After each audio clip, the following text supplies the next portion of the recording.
Guys, what's going on? My name is Matt, and if you're new here, I'm usually posting things like reaction videos and my own personal music, but I've decided on Mondays I was going to go ahead and start doing a vlog style video. Now, it's not strictly like a weekly vlog or anything. It's going to be more themed in that sense, and it gives me more freedom to do things like that. And this very first vlog that we're going to do is going to go over my melanoma story, or my cancer story. Now, to catch you guys up to speed real quick, back in November I went to a dermatologist to get a spot checked on my chest, and it's like right here next to my collarbone. It had gotten pretty large, and my wife and some of my other family members were like, hey, maybe you should go get that checked out. So I went, I got it checked out, and they did a biopsy on it, and the dermatologist said, yes, there is cancer in there, and we need to do surgery immediately to get the rest of it taken out. Quickly after that, I was scheduled for a PET scan and a meeting in Birmingham, which is about an hour north from here, with a surgeon to go ahead and get the rest of the stuff taken out. But then I got COVID, and we had to push all those dates back to the beginning of 2021. And I documented from the day that I got my PET scan all the way up to my surgery date, which was just a couple days ago, if I'm being honest. So without further ado, let's get ready to jump into the first day of this vlog, which was my PET scan. But before we go any further, I just want to make sure that you guys know that I am in no way a medical professional, and that you guys, if you have marks on your body that you think look a little strange, I urge you right now to schedule an appointment with a dermatologist and have them take a look at those marks. This, honestly, I was not expecting much whenever I went into it, and it turned out to be cancer. So I'm not saying that yours is, but I do urge you to go ahead and get it checked out as soon as you possibly can, because you never know. Early prevention can help take care of the issue and get it out of your body as fast as possible, so it doesn't become something even more urgent than it already is. And I'm not saying that your journey is going to be exactly like mine. I just put this video together so that way you can see at least my part of the story, and maybe you'll have some questions answered by the end of this video, or maybe you'll have more questions to ask your dermatologist by the time you're done watching this video. Now let's jump into day one, which was the PET scan. So today I have my PET scan, so that is what I'm on my way to go do now. It's at 7 o'clock in the morning. To be quite honest, I don't know what to expect 100%, because I purposefully did not get on the internet and like look up what the process and everything was. The only thing I read was the pamphlet that they gave me that just said that they're gonna inject me with something and then put me in a machine. I'm just trying to go into this blind. I don't know what kind of video shots I can get while I'm in there, but I'll see if I can get anything.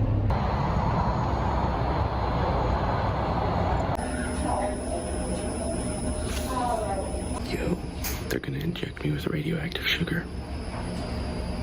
Sorry if it's hard to hear me. So they put me in this room, quiet room is what they called it, because I'm radioactive. So I'm stuck in this, not stuck, I'm in this room for an hour to let the radioactive stuff run through my body. And I have to drink this stuff.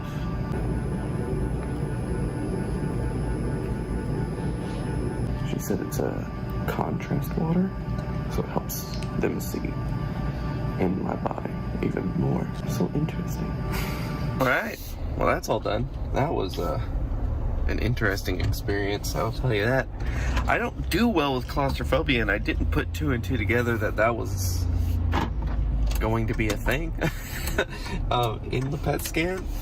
So I was kind of having a couple freak out moments when I was in the machine. In order to do the full body scan, they like wrapped me up with like this big old thing. I don't really know what it was, but I couldn't move my arms, and then they sent me through this machine, and I was in there for like 20 minutes. And like at first I was like, yeah, this is fine, and then I sat there, and probably after like 10 minutes I was like, I can't move. I want to get up, but I can't. And it was like really starting to cause my anxiety to go up, but that's okay, it's over now. I did it. I just kept telling myself, that's like, all right, this is easy, like, you got this. I guess I'll get the results whenever I sit down with the doctor. My follow-up with him, I guess, and that's next week. So So I'm not gonna hash over all the details of the PET scan because I obviously just talked about them in that previous video, but it was insane. It was like this giant donut that they sent me inside of, and it was wild that I had this nuclear active, like radioactive stuff inside my body. It was insane. And from there we were just kind of waiting for answers. I mean, we didn't really know what was gonna happen next until I got the results for that PET scan. So next week I got in the car, I went to the cancer center to get some of the results back from the PET scan.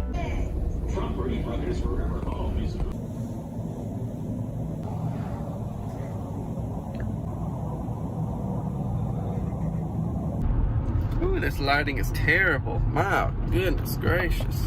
So great news, I just left the cancer center and they told me that my PET scan came back and there was nothing there. So that is great news. I have been worried about that for over a month now at this point, mostly praying for just peace over the situation. I still have to go get surgery done. The reason for that is because they need to make sure like there's nothing else anywhere, but the margins, like I've said before in the past, were just a little too close to where he did a cut, so remove the surrounding area just to be safe.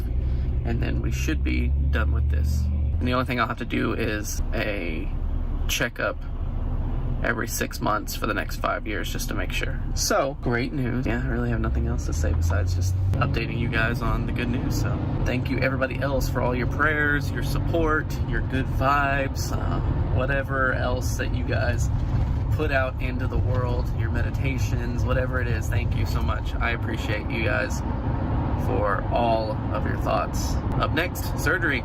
So I got the results, and like I said, they said that there was nothing there, but what my understanding with that was that there was nothing throughout my whole entire body. There was no new cancer spots, not on my legs, not on my arms or anything like that. But I still needed to go see the surgeon in Birmingham to go ahead and get the margins cleared around the spot where they did the biopsy. So I went to Birmingham a few weeks later to meet with my surgeon, and she basically said the game plan is they were going to go ahead and shoot a little bit more nuclear medicine in me, about 4 spots around the spot where the melanoma was, and that nuclear medicine would run towards any lymph nodes that might have melanoma in it. And then they were also, like I said, going to clear the margins, and one of those lymph nodes that they might need to get could be back behind here, like in the chest area, or underneath my arm. I feel like all of these videos that are taking place about this melanoma stuff are taking place in my car.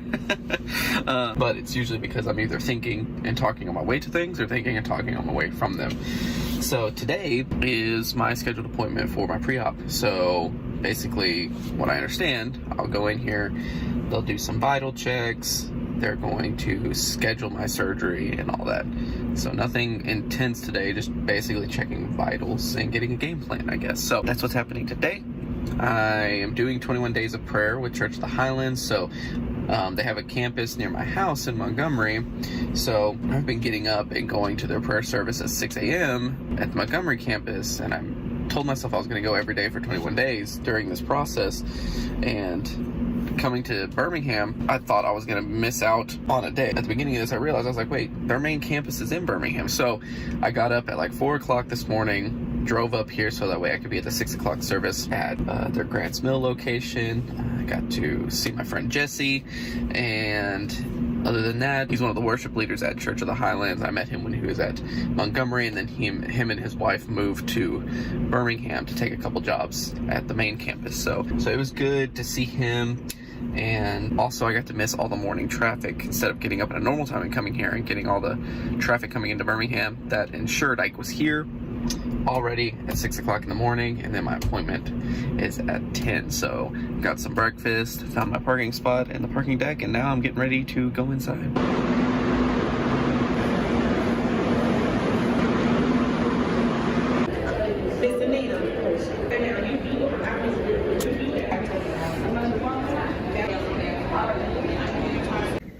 No one told me I had to put on a gown. Get butt naked. Forgot to update you guys after I saw the surgeon yesterday. So went to UAB, I got some blood drawn, and then I went to go see the actual surgeon. She talked kind of through the whole entire process and all the mathematical reasons why it's so important for me to go ahead and have the surgery. And you know, they want to clear the margins, but the biggest thing that they're wanting to do is they're actually going to go underneath my right arm. That's where the closest point is where the spot was. And they're going to do an incision, and they'll take one lymph node out, and they're going to do a lymph node biopsy. And they're just doing that to check and make sure that none of it got into the lymph nodes. She wasn't going to give me a 100%, you know, hey, there's absolutely nothing there, for obvious reasons. She did say that this should be one of those things where we get this taken care of, and then it'll just be 2-3 times a year getting checked up on for like 5 years. So, which is good. So that is actually happening Tuesday, which was much quicker than I thought. You know, they said it could be within like a week of having the pre-op. So I was like expecting like Thursday or Friday, but she said Tuesday, which is very quick from now. So I'm not very excited about it. Honestly, I have some anxiety over it, but I'm having to keep reminding myself that these doctors are much smarter than I am. And they've been doing this their whole lives. So they know what they're doing. They've been gifted with the minds to do what they're getting ready to do, and I just need to trust the process. So that being said, I have to go up Monday. Kristen and I are going up Monday. I have to get COVID tested the day before, and then we're staying the night. And then from there we're going, they didn't tell me what time on Tuesday. They just said that it would be Tuesday, and I would get a phone call on Monday telling me what time everything was starting. So a surprise. I guess. Hopefully this is it, and then we'll be able to move forward in health and continue to do some awesome things with music and the church and everything else. So and be able to just focus on the rest of this year doing some pretty rad stuff. The part that's really gonna suck that I'm not looking forward to is she said I was gonna have to have a breathing tube, which I'm not looking forward to that. I don't know why. Anytime I've like watched TV shows where they're having surgery done and they have like a breathing tube down someone's throat, just seeing it on TV gives me anxiety, so I can't imagine what it's gonna do. Like she told me I'll never know that I've got the tube in there. She said they'll knock me out with anesthesia and then put the tube in once I'm asleep, and then before I wake up they'll take the tube out, and then I'll come out of anesthesia.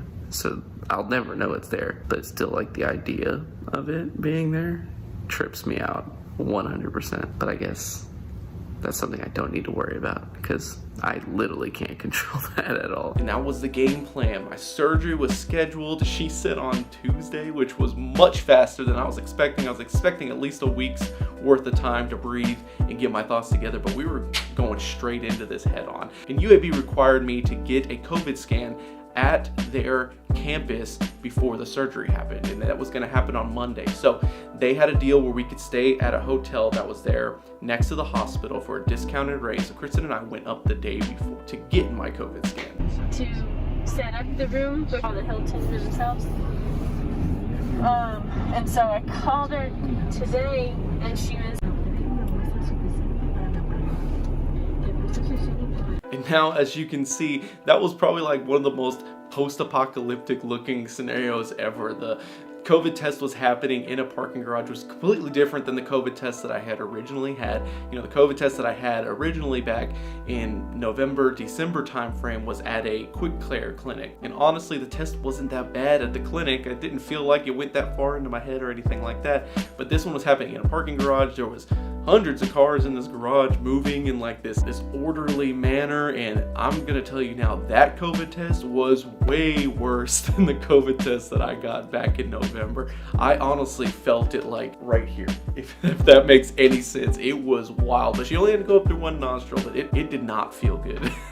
But since we were there a day early and we had the rest of the day ahead of us, Kristen and I decided to take it easy, and we spent the rest of the day relaxing and just trying to get in a good mindset before I went in to get that surgery. So we went and played Topgolf for a while. Kristen's never done that before. I love Topgolf, so it was a great time for us just to be able to relax, spend some time together, and to be honest, to blow off some pre-surgery steam, if that is even a thing, anxiety, if anything.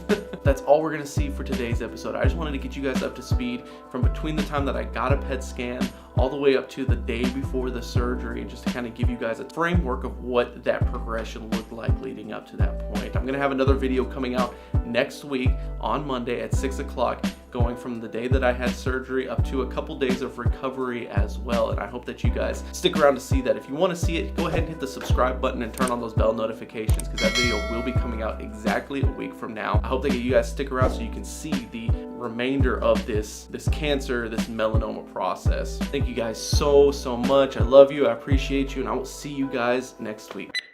Now you guys might be wondering, why in the world am I doing a vlog, especially my first vlog, about my cancer story? And honestly, the whole goal of this channel and this brand that I'm trying to build is I want to help people see that there is hope in the world, and to give people a safe place to feel like that they belong. And I feel like that this lands inside of that vein. If this story just reaches one person and gives them hope throughout their cancer story as well, I hope that that's what this video can do for them. So if you're watching this video, I hope that this video gives you some kind of clarity and some kind of hope, and that maybe I'm funny enough to give you a little bit of comic relief during your day. I hope that you guys feel like you're getting something from the channel, not just mindless content, but a place where you can belong and a place where you find hope and joy. My journey is not as intense as some other people's journeys, and my journey might be a little bit more intense than other people's journeys, but I just want to create this outlet. And I know I sound like I'm rambling right now, but I just want this to be an outlet for people. Whether you're a person that needs this content yourself, or you know somebody that needs it as well, go ahead and share it with them, because I hope that this brings them some kind of life. Do you remember the song?